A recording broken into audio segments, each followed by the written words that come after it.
I'm not the type to hold grudges.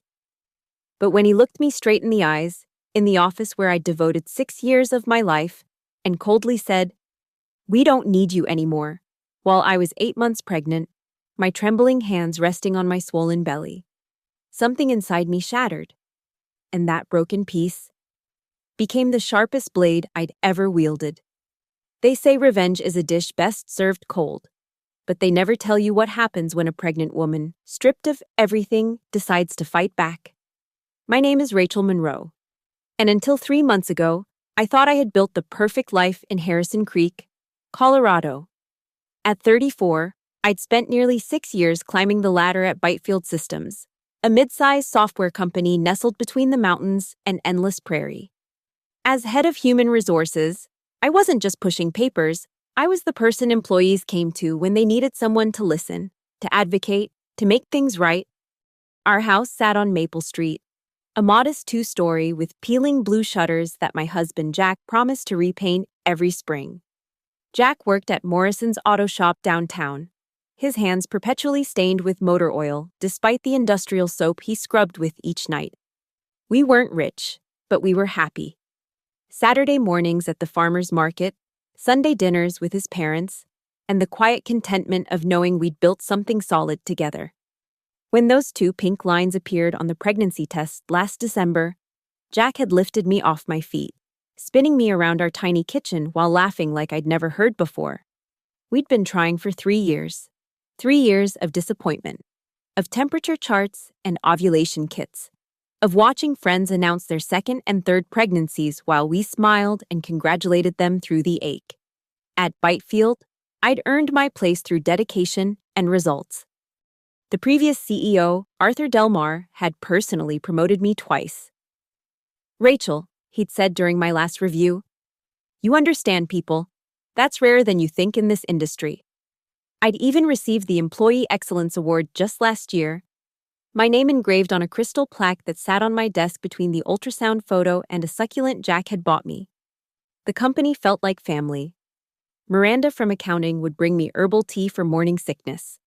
Tom from IT had already started a betting pool on whether it would be a boy or girl.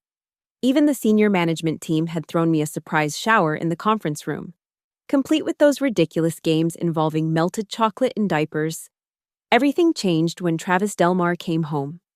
Arthur's son had been in London for the past 5 years, supposedly getting his MBA and gaining international business experience, though the rumors suggested more partying than PowerPoints. But blood is blood. And when Arthur decided to step back due to health issues, Travis materialized with his Armani suits and entitled smirk, sliding into the newly created position of Deputy Chief Operating Officer. I first met him during the Monday morning leadership meeting in early January. He walked in 15 minutes late, didn't apologize, and spent the entire presentation scrolling through his phone. When it was my turn to discuss the quarterly retention report, he'd looked up just long enough to ask, "Why do we need such a bloated HR department anyway? Seems like something we could easily outsource." The room had gone silent. Arthur, participating via video call from his recovery suite, had quickly intervened. "Travis, Rachel's department is the backbone of our company culture. Perhaps you should spend some time understanding our operations before suggesting changes." But I'd seen it in Travis's eyes, that calculating look of someone making a list, and I'd just been added to it. By February, Travis had inserted himself into every aspect of operations. He'd appear at my office door unannounced, questioning paid leave policies, demanding justifications for employee wellness programs, picking apart years of carefully built morale initiatives. "We're not running a charity," he'd say, his Yale class ring catching the fluorescent lights as he gestured dismissively at my reports. The week I announced my pregnancy to the leadership team, Travis had been the only one who didn't congratulate me. Instead, he'd made a note in his leather-bound journal and asked, "How long will you be out? We'll need to consider coverage." When I mentioned the standard 12 weeks of maternity leave, he'd actually laughed. 12 weeks? For what, exactly? My mother was back at her charity boards within 2 weeks of having me. I should have seen the storm coming. But I was too busy picking out nursery colors, too focused on keeping my department running smoothly. Too naive to believe that even someone like Travis would cross certain lines. How wrong I was. The pressure started subtly, like a slow leak you don't notice until your tire's already flat. March rolled in with Travis implementing what he called efficiency evaluations. Every department had to justify their existence weekly, submitting detailed reports on productivity metrics he'd seemingly invented overnight. For HR, this meant documenting every single employee interaction, measuring the ROI of training programs, and somehow quantifying the value of workplace culture. Monroe, he'd say, never using my first name, always standing in my doorway rather than sitting down like a civilized person. These numbers don't add up. You're telling me we spent $3,000 on a stress management workshop. What's the return on that? I was 5 months pregnant by then, my body changing in ways that made 8-hour days feel like marathons. But I kept my composure, pulling up the data I'd meticulously prepared. Employee sick days decreased by 30% following the workshop. Productivity in participating departments increased by 15%. The return is approximately... Spare me the fuzzy math, he'd interrupt, his fingers drumming against the doorframe.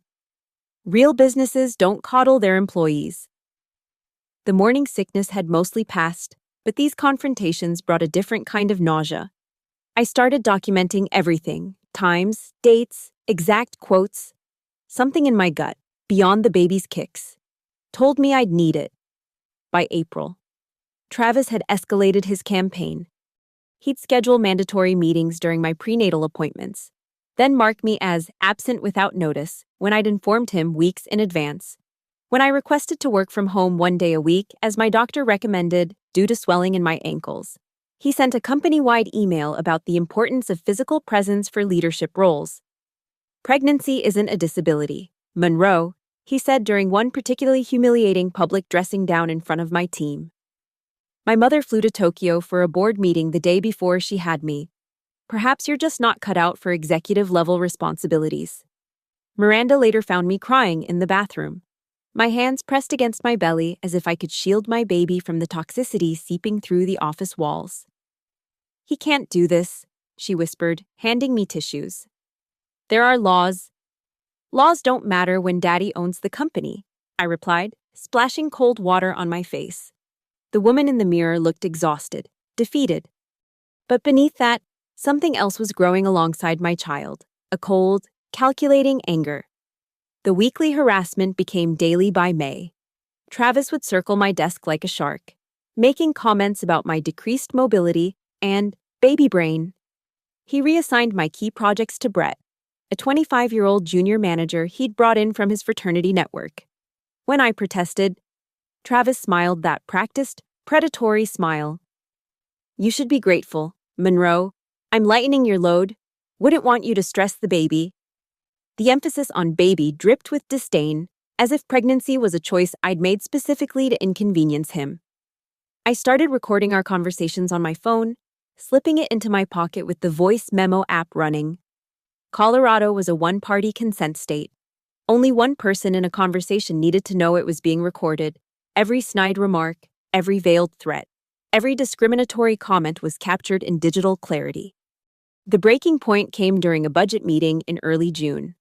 I was 7 months pregnant, my back aching despite the ergonomic support pillow Jack had bought me. Travis was presenting his restructuring plan to the leadership team, a thinly veiled hit list of departments he wanted to gut. HR will be reduced by 60%, he announced, clicking through his PowerPoint with obvious satisfaction. We'll outsource benefits administration and employee relations to a firm in India. Much more cost-effective.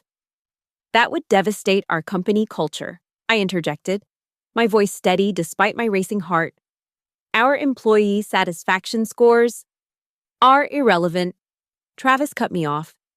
Happy employees don't necessarily mean profitable employees. Besides, he looked directly at me. With your situation, you won't be around much longer anyway. Might as well start the transition now. The room went silent. Even Brett looked uncomfortable. Someone cleared their throat. Arthur, still on medical leave, wasn't on the call to intervene. I stood up, slowly, deliberately, my hand on my lower back. My situation is a pregnancy, Travis, and I have every intention of returning after my maternity leave. He laughed, actually laughed. We'll see about that. Meeting adjourned. That night, I sat with Jack at our kitchen table, showing him the recordings, the emails, the documentation. His jaw clenched tighter with each piece of evidence. We should sue now, he said, his protective instincts in overdrive. No, I said, feeling the baby kick as if in agreement. He wants me to react emotionally. But I'm going to be smarter than that. Let him think he's won. I didn't know then that Travis was about to escalate beyond anything I'd imagined, but I was already preparing, already planning. The prey was about to become the predator. The Friday afternoon of June 23rd started like any other. I was 8 months pregnant. My due date circled on the calendar in hopeful pink marker. I'd just finished organizing my maternity leave transition plan. Every project meticulously documented, every responsibility clearly assigned. The baby had been active all morning, tiny feet pressing against my ribs as if practicing for a marathon. At 3:47 p.m., my desk phone rang. Travis's assistant, a nervous girl named Stephanie, who'd started just 2 weeks ago, spoke in barely a whisper. Mr. Delmar would like to see you in his office, immediately. The walk down the hallway felt endless. Colleagues glanced up from their computers, some offering sympathetic smiles, others quickly looking away. They knew. Somehow, they all knew. Travis's office reeked of expensive cologne and arrogance. He didn't look up when I entered, just continued signing papers with his Mont Blanc pen. Brett stood in the corner, avoiding eye contact. An HR consultant I didn't recognize sat beside Travis, outsourced already, apparently. Sit, Travis commanded, still not looking at me. I lowered myself carefully into the chair, my swollen ankles throbbing. The baby shifted, pressing against my bladder. I placed my hands protectively over my belly and waited. Finally, Travis looked up, his eyes cold as January ice. Monroe, we're restructuring. Your position has been eliminated, effective immediately. The words hung in the air like a noose. I felt the blood drain from my face, but I kept my voice level. I'm 8 months pregnant, Travis. This is illegal. He leaned back, that practiced smirk spreading across his face. It's not about your pregnancy, it's about organizational efficiency. We no longer require a head of HR, the consultant here. He gestured vaguely at the stranger. We'll handle any necessary transitions. This is discrimination. I have documentation. You have nothing, he interrupted, sliding a paper across the desk. This is your termination agreement. Sign it. Take the 2 weeks severance and leave quietly. Or don't sign, leave with nothing, and try to fight a legal battle you can't afford with a newborn. My hands trembled as I picked up the document. The words blurred through tears I refused to let fall. You can't do this. The Pregnancy Discrimination Act protects pregnant women from being fired for being pregnant, Travis finished. You're being fired because your position is redundant, completely different thing. Ask any lawyer if you can afford one on unemployment. Brett shifted uncomfortably in the corner. The consultant maintained her professional blank stare. Outside Travis's window, life in Harrison Creek continued as if my world wasn't imploding. I've given 6 years to this company, I said, my voice barely above a whisper. I've built the entire HR infrastructure. Your father. My father is retired, Travis said sharply. I run things now, and I don't need someone who can't commit fully to their job. You've been distracted, taking time off for appointments, working from home. That's not leadership material. Those were doctor-mandated. I don't care what they were. He stood up, buttoning his suit jacket. Security will escort you to your desk. You have 15 minutes to pack your personal items. Your access badges and company laptop stay here. I stood up slowly, dignity the only thing I had left. This isn't over. Travis laughed, a sound like breaking glass. Yes, Monroe, it is. You think you're going to waddle into court, 8 months pregnant, and take on Bytefield's legal team? With what money? What lawyer? You're done. The law doesn't protect people who aren't needed anymore. The security guard, Paul, who I'd hired 3 years ago, looked like he might cry as he walked me to my desk. Mrs. Monroe, I'm so sorry. This ain't right. I packed my things in silence. The ultrasound photo, Jack's succulent, now thriving, my awards that suddenly felt meaningless. Miranda wasn't at her desk. I learned later Travis had sent the entire accounting department to a mandatory off-site meeting. No witnesses to my humiliation. The walk to my car felt like a funeral march. Employees pecked from their cubicles like scared rabbits. No one said goodbye. Fear had infected the office like a virus, and Travis was patient zero. I sat in my Honda, keys in the ignition but unable to turn them. My belly pressed against the steering wheel. I'd need to adjust the seat soon, but there was no point now. No more commutes, no more morning meetings, no more anything. The baby kicked hard, right under my ribs, as if protesting the injustice. I placed both hands on my belly, feeling the life inside me, the future I'd need to protect without health insurance, without income, without hope. But then, in that moment of absolute despair, something crystallized in my mind. Travis had made a crucial mistake. He'd assumed I was weak because I was pregnant. He'd assumed I was helpless because I was alone. He'd assumed I would simply disappear. I started the car, my hands steady now. In the rearview mirror, Bytefield Systems looked smaller than I remembered. Travis Delmar thought he'd destroyed me. He had no idea what he'd actually created. I didn't cry when I got home. Jack held me while I stood frozen in our kitchen, still processing what had happened. He wanted to drive straight to Bytefield and confront Travis, but I stopped him.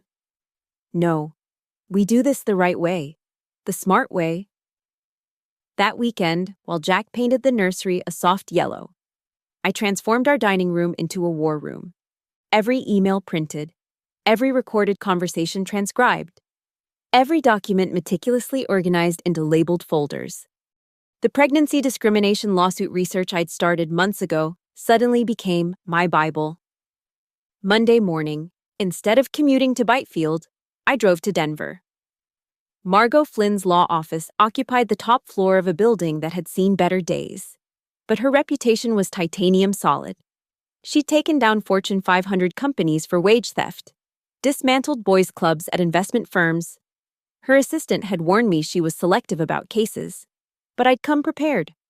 Margot was 63, with silver hair pulled into a severe bun and eyes that could slice through steel. She listened to my story without interrupting, occasionally making notes in elegant cursive.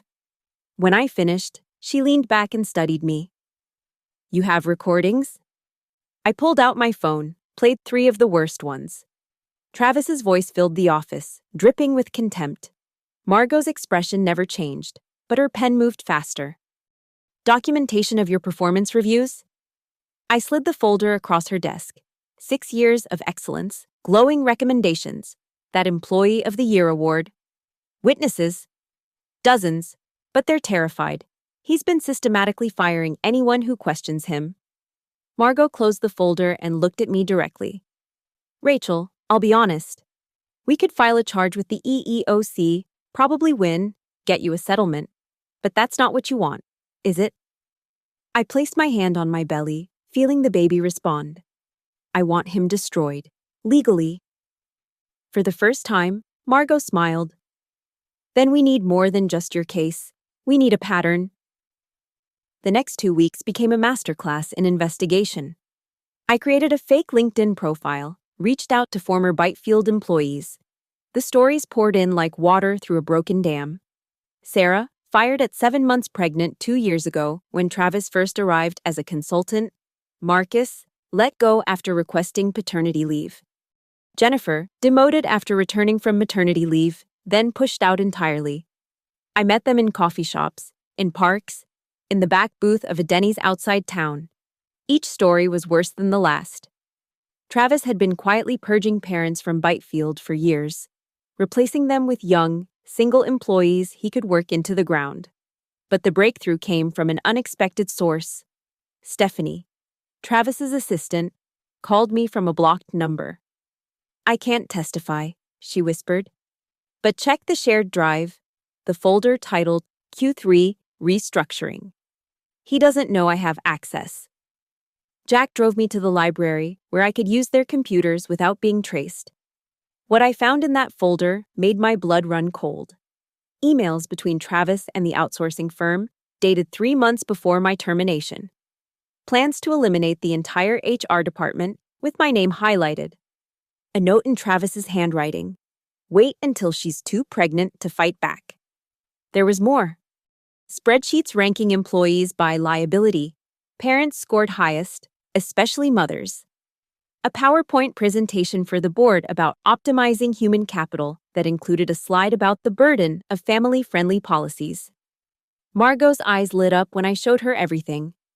"This isn't just discrimination. This is conspiracy. He documented his own crimes." We spent another week building the case, but I wasn't satisfied with just legal action. I wanted Travis to feel what I'd felt. That moment when your world collapses and you realize no one's coming to save you. That's when I remembered Tom from IT, who'd been laid off the week after I was. Tom, who'd helped design Bytefield's internal systems. Tom, who might still have friends on the inside. We met at a bar on the outskirts of town. Tom looked older, worn down, but his eyes sharpened when I explained what I needed. "You want me to help you access their emails legally?" "Everything through proper discovery channels," I assured him, "but I need to know where to look." Tom smiled for the first time.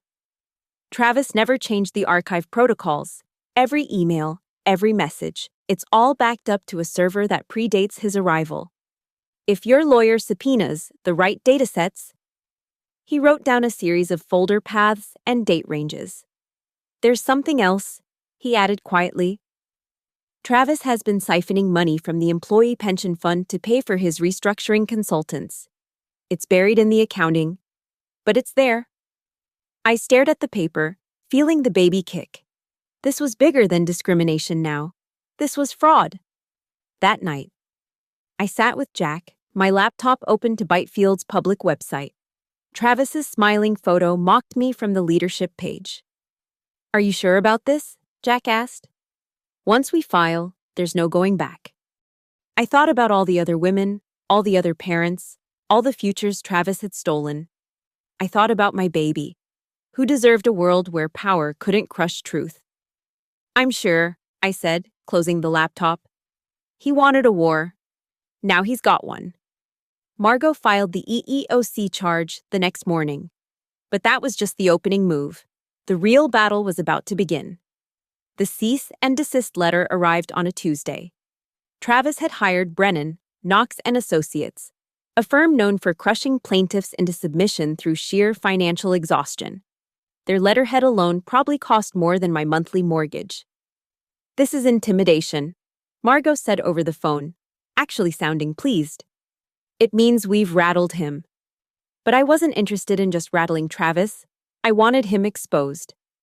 That evening, I crafted my response, not a legal document, but an email sent directly to Travis's Bytefield account, CCing his personal email I'd found in the company directory. "Travis, I have recordings, documents, and witnesses to systemic discrimination at Bytefield. We can resolve this quietly with appropriate compensation and policy changes, or this becomes public. You have 72 hours. Rachel Monroe." Simple, direct. A grenade with the pin pulled. His response came within an hour. "Any further contact will be considered harassment. All communication must go through counsel." Perfect. He'd taken the bait. While Travis hid behind his lawyers, I started phase 2. Jessica Chen, no relation despite the name, was an investigative journalist at the Colorado Tribune who'd been covering workplace discrimination for years. We met at a park where I could watch Jack push our neighbor's kids on the swings, practicing for fatherhood. "This is all on record?" Jessica asked, reviewing my documents. "Every word. And there are 12 other victims willing to talk if their identities are protected." Jessica's eyes gleamed with the hunger of a reporter sensing a career-defining story. The Tribune's legal team will need to verify everything, but if this checks out, it checks out, I assured her. Travis Delmar has been running a systematic purge of parents from Bytefield. And that's not even the worst part. I showed her Tom's information about the pension fund. Jessica whistled low. That's federal. That's FBI territory. One crisis at a time, I said, feeling the baby shift. Can you hold the story until I give the signal? How long? 2 weeks, maybe less. Jessica agreed, but I could see her practically vibrating with anticipation.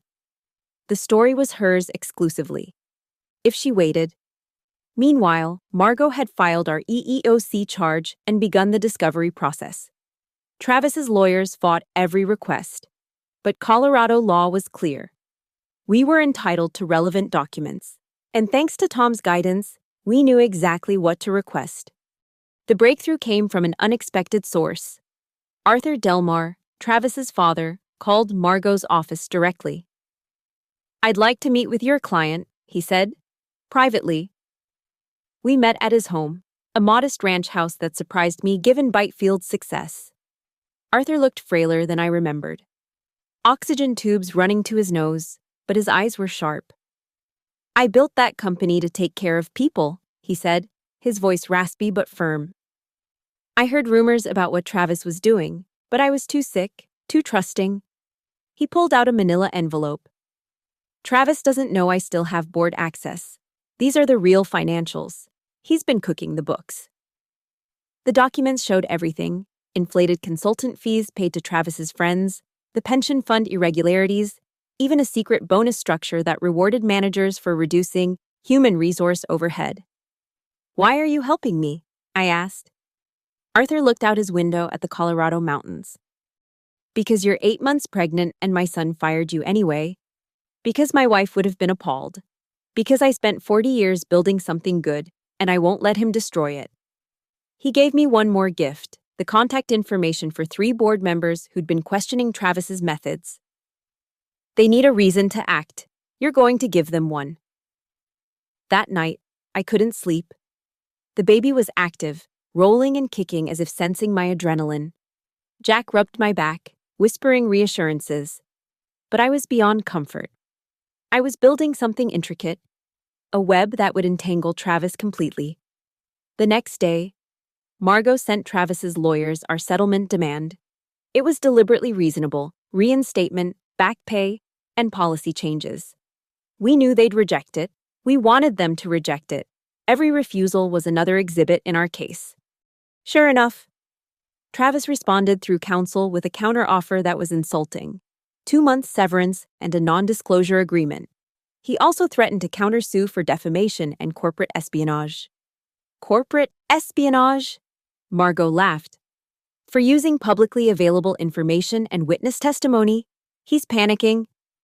But the real trap was about to spring. I'd been corresponding with the 3 board members Arthur had identified, sending them carefully selected documents. They'd begun their own quiet investigation. Friday afternoon. My phone rang. It was Miranda, whispering from a Bytefield bathroom. Rachel, something's happening. Emergency board meeting. Travis is screaming at everyone. He knows someone talked to the board. I hung up and called Jessica at the Tribune. Monday morning, run the story. Monday morning. What changed?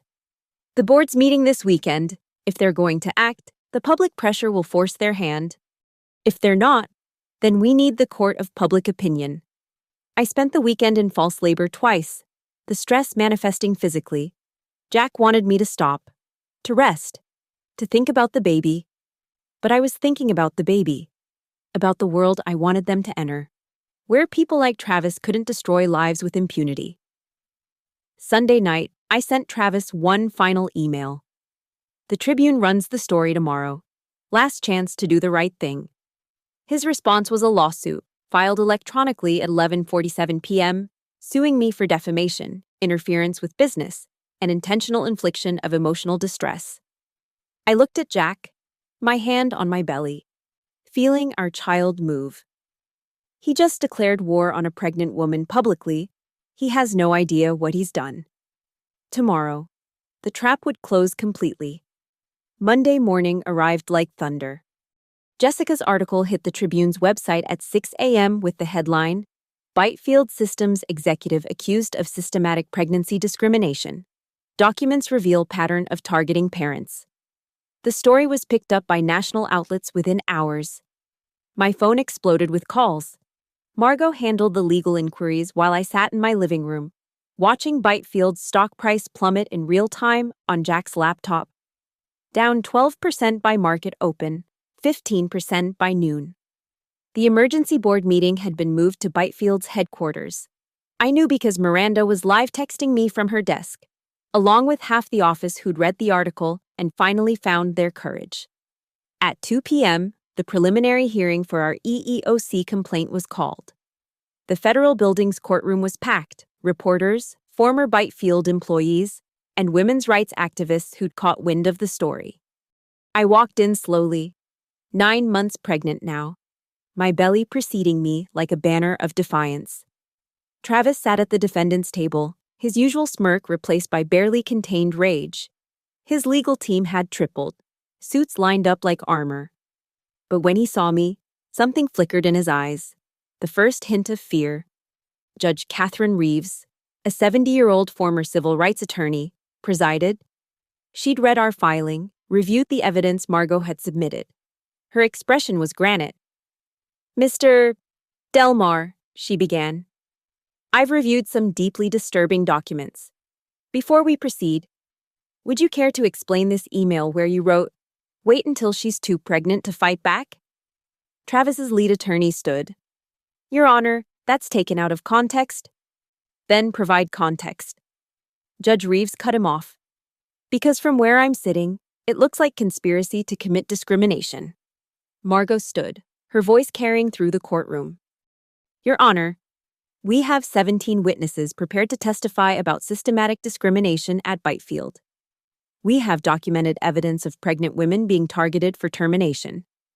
We have proof that Mr. Delmar personally orchestrated these terminations to avoid paying maternity benefits." She played one of my recordings. Travis's voice filled the courtroom. "Pregnancy isn't a disability. Monroe, my mother flew to Tokyo the day before she had me." Then another. From a meeting I hadn't even known was recorded, Stephanie had been braver than she'd admitted. "I don't care if it's illegal. Find a reason, make one up if you have to. I want every breeding woman out of my company." The courtroom gasped. Travis went pale. His lawyers huddled, whispering frantically. But Margot wasn't done. "Your Honor, we've also discovered evidence of pension fraud. Mr. Delmar has been diverting employee retirement funds to pay consulting fees to his associates. That's a separate matter." Travis's lawyer started. "It's a pattern of criminal behavior." Judge Reeves interrupted. She turned to Travis. "Mr. Delmar, do you have anything to say?" Travis stood, his composure cracking. "This is a witch hunt. That woman," he pointed at me, "was incompetent. She used her pregnancy as an excuse. Mr. Delmar." The judge's voice could have frozen fire. "You just admitted, in federal court, that you considered her pregnancy in your employment decision. That's a confession to discrimination." The courtroom erupted, reporters typed frantically. Travis's lawyers physically pulled him back into his seat. My phone buzzed. A text from Arthur. "Board voted, Travis is out, effective immediately." I passed the phone to Margot, who smiled and stood again.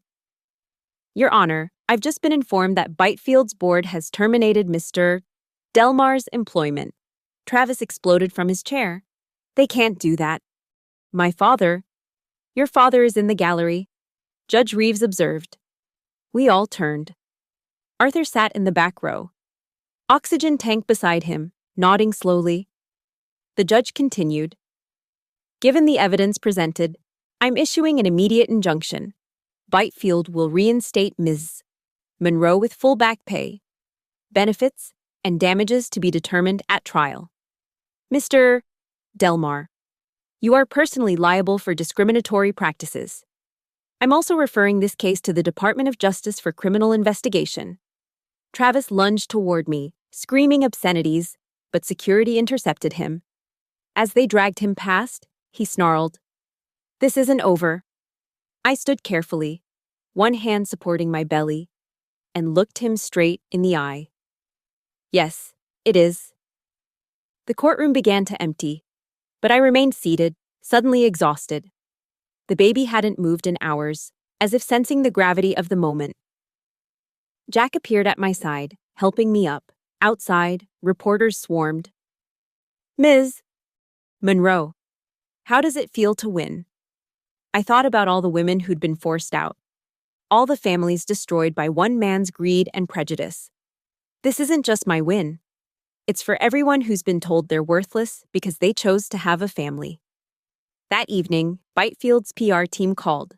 They offered me a substantial settlement and my job back, with a promotion to Vice President of Human Resources. The board wanted to make things right. I looked at Jack, at the nursery we'd painted, at the future we'd almost lost. "I'll think about it," I said, but I already knew my answer. Bytefield wasn't my future anymore. Something bigger was calling, as if in agreement. My water broke. Elizabeth Marie Monroe was born at 3:47 a.m., exactly 3 months after her due date calculations and 3 months after Travis Delmar had tried to destroy our lives. She came into the world screaming, fierce and uncompromising, already fighting for her space. As I held her for the first time, Jack whispered, "She's got your spirit." "Let's hope she never needs it the way I did," I replied. But I was smiling. The settlement from Bytefield came through while I was still in the hospital. 7 figures, plus full benefits retroactively applied. Travis was facing federal charges for embezzlement and discrimination. His assets were frozen. Last I heard, he was living in his mother's pool house, awaiting trial. But I didn't take the VP position. Instead, I used the settlement to launch something revolutionary, the Phoenix Foundation, a legal advocacy network for pregnant women and parents facing workplace discrimination. Margot Flynn joined as chief legal counsel. Tom from IT built our secure reporting platform. Even Stephanie, Travis's former assistant, came aboard as our outreach coordinator. Arthur Delmar was our first major donor. "Let me help fix what my son broke," he said, writing a check that would fund 50 cases. Within 6 months, we'd helped 127 families fight back against discrimination. Our success rate was 94%. Companies started changing their policies preemptively, terrified of becoming the next Bytefield. Jessica Chen won a Pulitzer for her investigative series. The photo they used for the award ceremony showed me walking into court, 9 months pregnant, head held high.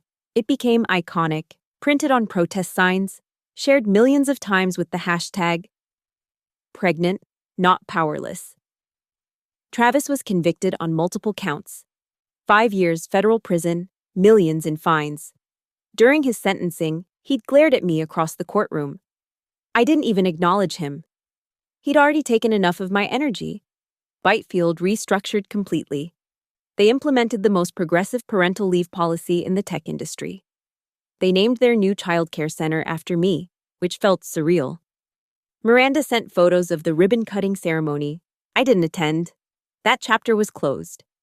A year later, I was invited to testify before Congress about strengthening pregnancy discrimination laws. I spoke while wearing Elizabeth in a carrier, her tiny hands grasping at the microphone. The image made every major newspaper. "I lost a job," I told the assembled senators, echoing my own thoughts from that first terrible day. But I found my voice, and with that voice, I'm making sure no one else has to choose between their family and their future. The Pregnant Workers Fairness Act passed 6 months later. Sometimes, late at night, I still think about that moment in Travis's office, 8 months pregnant, being told I was worthless. The humiliation, the fear, the rage that built into something transformative. Elizabeth is 3 now. She plays with building blocks in my Phoenix Foundation office while I review cases. She's strong-willed, determined, uncompromising. When she falls, she gets back up without crying, her jaw set in determination that looks frighteningly familiar. Mama fought the bad man, she announced to a client last week, having overheard pieces of my story. Yes, I said, pulling her onto my lap. But more importantly, Mama won. Jack and I are expecting again. Another girl. We're naming her Victoria. Last month, I received a letter forwarded from Bytefield. No return address. But I recognized the handwriting. Travis, from federal prison. You destroyed my life. I filed it away with all the thank you letters from women who'd kept their jobs, families who'd won justice, children who would grow up in a fairer world. His single line of hatred drowned in an ocean of gratitude. The Phoenix Foundation just opened its 10th regional office. We've helped over 3,000 families. Major corporations have us on speed dial, wanting to fix problems before they become lawsuits. Law schools teach our cases. Sometimes people ask if I forgive Travis. The question always surprises me. Forgiveness would imply he still matters, that he occupies space in my thoughts. He doesn't. He's just a cautionary tale now. A footnote in a much bigger story. My story. Our story. The story of every woman who was told she couldn't fight back because she was carrying life. We showed them different. We showed them that pregnancy isn't weakness, it's the ultimate strength, creating life while destroying injustice, growing a future while dismantling the past. I still have that ultrasound photo that sat on my Bytefield desk. It's framed in my office now, next to Elizabeth's handprints and the Pregnant Workers Fairness Act signing pen the president gave me. Reminders of where we started and how far we've come. Travis Delmar thought he was ending my story when I was 8 months pregnant. He was actually writing its beginning. And this time, I'm not silent. I never will be again. Thank you so much for listening to my story. I'd love to know where you're hearing this from. Please comment below and let's connect with each other. If this story resonated with you, please subscribe to the channel and share your thoughts. Your experiences matter, and together, we're stronger than those who try to silence us.